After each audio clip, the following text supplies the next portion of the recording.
Alright everybody, welcome back to the shop. Today is day 3 of our knife making tutorial for beginners. In our previous video we did our heat treating and our thermocycling.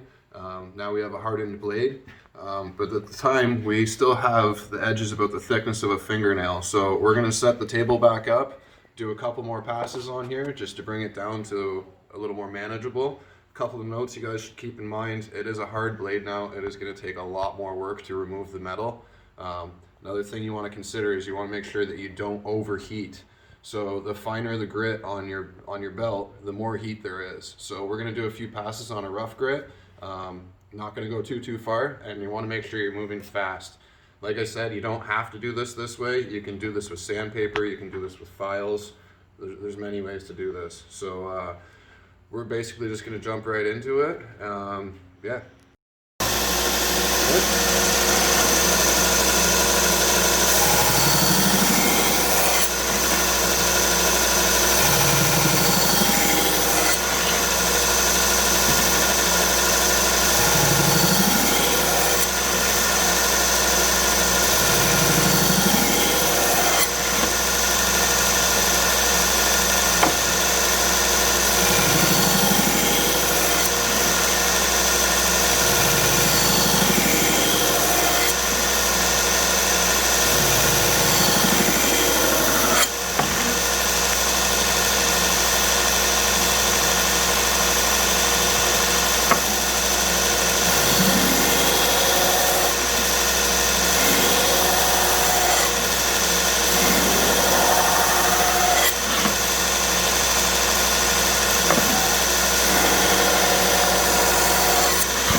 Okay, so I was using 80 grit paper, and one of the things, the reason I took my glove off, I keep checking it with my hand to check the heat. If it's too hot for you to hold, then you're getting to the temperature where you might lose your heat, your proper heat treatment. So if you notice that it's getting too hot and you still have a lot more removal, just keep dipping the blade in water over and over, and then just keep making passes. I'm going to just flip this around, move everything over to the other side, and then do my passes on the other side now. Okay, another thing that I forgot to mention is the patent. I mentioned this in the last video. In order to get these nice clean grind lines where it tapers in, you want to be right on this lip, right there. So I'm going to show you real quick. I'm going to turn the belt sander on, and I'm going to move the belt over to the area it's supposed to be.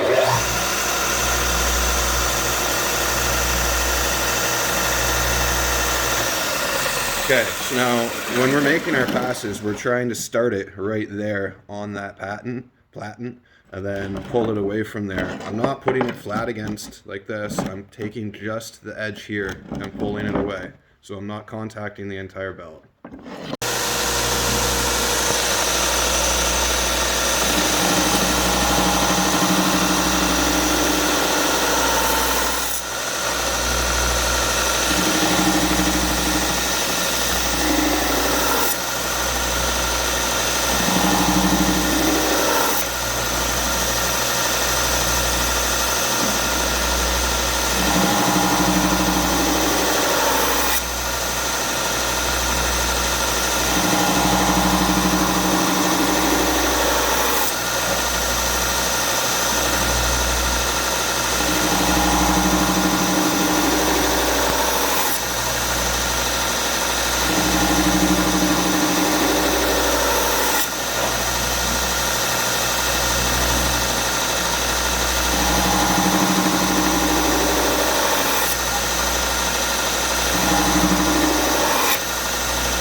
Alright, so I'm just basically going to take this to the belt grinder, get rid of the forge scale on both the sides here, clean up my outer edges all the way around. This part I'm going to have to do by hand. I'll take care of that later on. Once again, safety first, glasses and mask, always a good idea when grinding.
Alright, so I'm going to get to the grinding part of it. Something I wanted to mention, you only have to worry about the blade part because the handle is going to be covered up, so don't bother spending all the time sanding it down. It's not going to matter, so just focus on there.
Alright, so I just wanted to point this out. My buddy Mike here is doing the file method. I just wanted to say, like, you don't need all the tools that, like I was explaining. You actually can shape a blade just the way he's doing it with a file. And if you notice the angle that he's using the file, he's not going the long ways on it. He can go...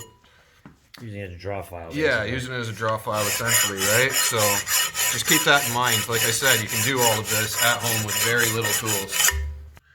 Okay guys, we're back at the house now.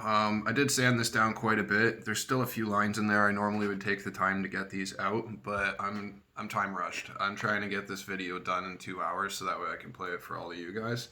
But yes, normally I would spend a lot more time on this and get it to so all the lines are gone essentially. But what I wanted to show you guys is something really cool. We're going to be doing something called stone washing, and this is not essential. This is just a little added bonus for you guys. I just got the stuff in the mail today, so this is actually going to be my first time doing it too, so you'll learn with me. So what we got here is ferric chloride. This is actually what we're going to be etching with. It's going to make this a lot darker. It's going to give it like a blackish color. So other things you're going to need is a bunch of rocks, a container, something that is acid proof. We're going to need some WD-40 and some sort of cleaner. You can use paint thinner, you can use rubbing alcohol, Varsol. I generally would use rubbing alcohol because it evaporates faster on its own, but I don't have any at the moment. Some baking soda and some gloves. So give me a second, I'm gonna get this set up. Oh, and steel wool, sorry. Give me a sec, I'm gonna get this set up and then I'll show you what's going on. Okay, so the first thing we're gonna do is we're gonna have to clean the metal, get rid of any oils, grease, things that you might have picked up in the shop. I like to wear gloves just so you know you're not leaving your own fingerprint oils on it. So we're just gonna get a little bit of paint thinner on here. Wipe our blade down.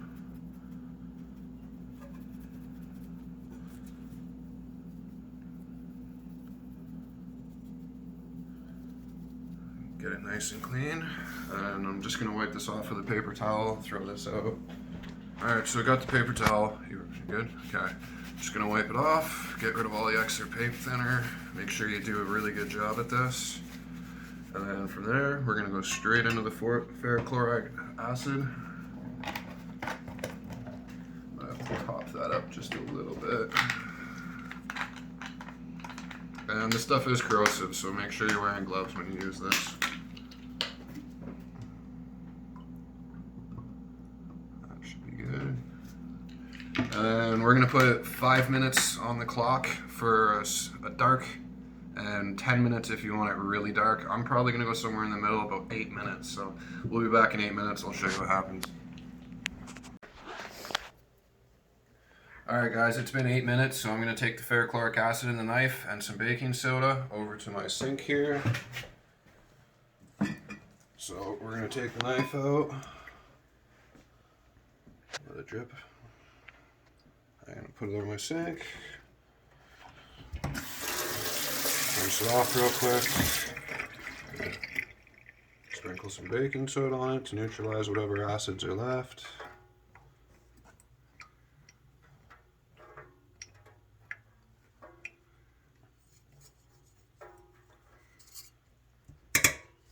Alright, we're gonna wash it all down. And then polish it with steel wool. Try and remove a bunch of that black.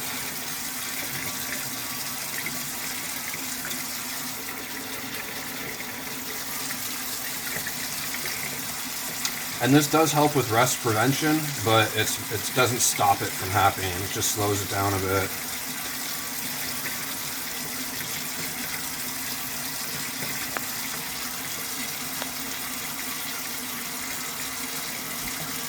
And the handle doesn't matter, like I said, because it's going to be covered up with your scales. If you decide to use wood or whatever it is you choose.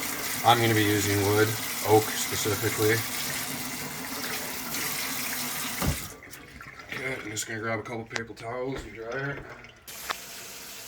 Alright, so we just dried it off and everything, and that's what it looks like right now. I want it darker, so I'm going to put it back in for about another 5 minutes. Like I said, this is my first time working with this, so we're just going to put it back in and we'll come back in 5 minutes. Alright, it's been 5 minutes longer. I'm going to take it out, let it drip a little bit. And you can reuse this acid, by the way. You just got to put it back in the original containers. Alright, it's good. So same process as before.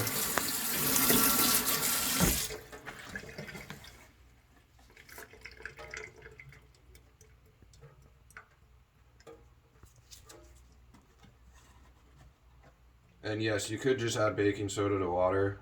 This baking soda's been in my fridge for a pretty long time, and I don't really care about it, so.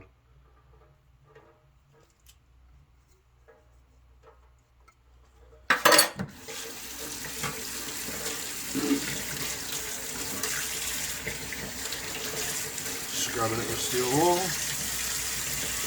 That's a better look.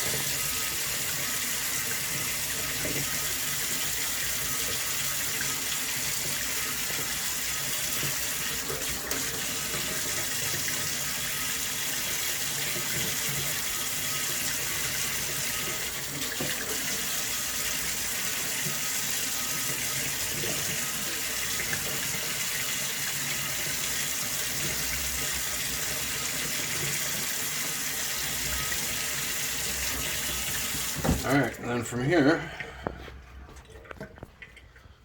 Just gonna dry it off real quick. Ooh, don't use a towel from home. Okay. So we're just gonna spray a little WD-40 on it. Any kind of penetrating oil will work, 3-in-1 oil, whatever you got.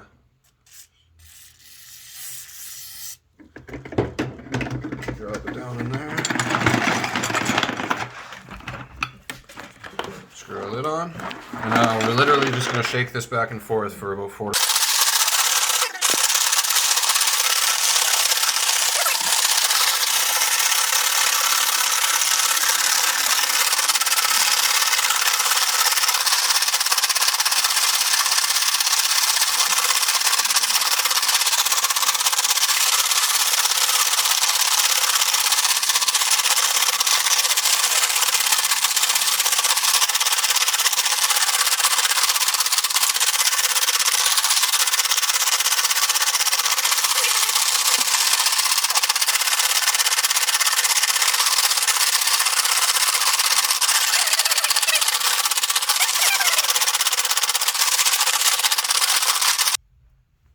Okay, so I just shook the crap out of it for about 4.5 minutes. We're gonna take it out, see what she looks like. Give her a quick wipe down. Okay, so that's what she looks like afterwards. It's darkened, it's got a nice texture to it. Gives it some character. I kind of like it. Like I said, I've never done this before. I'm gonna experiment with this a little bit more, but yeah, this isn't something you guys have to do. This is just something I wanted to try, so I figured I'd show you guys a little extra content in the video. Okay, so this, like I said, I only did the blade because the handle, it's not going to matter, but you can tell the difference over here compared to what it looks like over there. This is just your plain metal, right? And this is the textured. So that's what stonewashing is, and I just figured you guys would like to see the extra content, so. Okay, so now I'm going to go on to explaining how we're going to set up our scales. This part, people overthink it. It's not really all that hard. There's 2 ways of doing this. One, you can just epoxy your wood on, flip it over, wait 24 hours, flip it over, drill your holes, and then epoxy this one on, flip it over, drill your holes. But you have to wait 24 hours each time you do it, so just putting your scales on takes you 2 days. But this way, you cannot screw up. That is the simple way. It's not the method I normally use. What I'm going to do is take painter's tape, cover your scales, both sides. Okay, flip it over.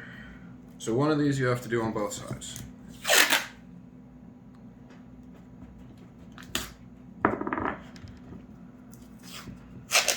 And the other one you only have to do on one side.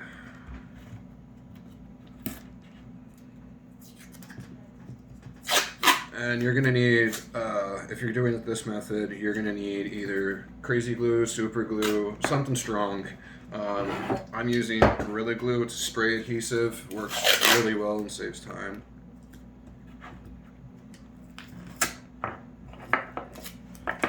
Okay, so basically what we're gonna do, oh sorry, I gotta put tape on one side of this handle as well.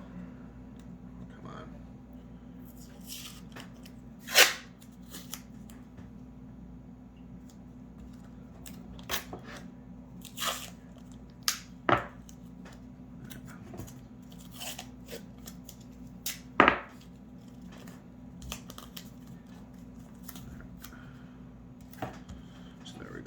So basically what we're going to do is the one that we glued on, we put tape on both sides, we're going to spray glue it on there, and then we're going to take this one and spray glue it on there.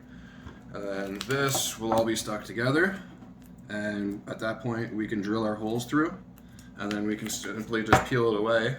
And what I like to do at the top of the blade here, this is a pain in the butt to do afterwards, so I generally like to sand these 2 parts in round. And the other thing you're going to want to do, once it's all glued and assembled, flip it over, take that off, trace it out, and then go and cut it on your saw or however you plan on cutting it.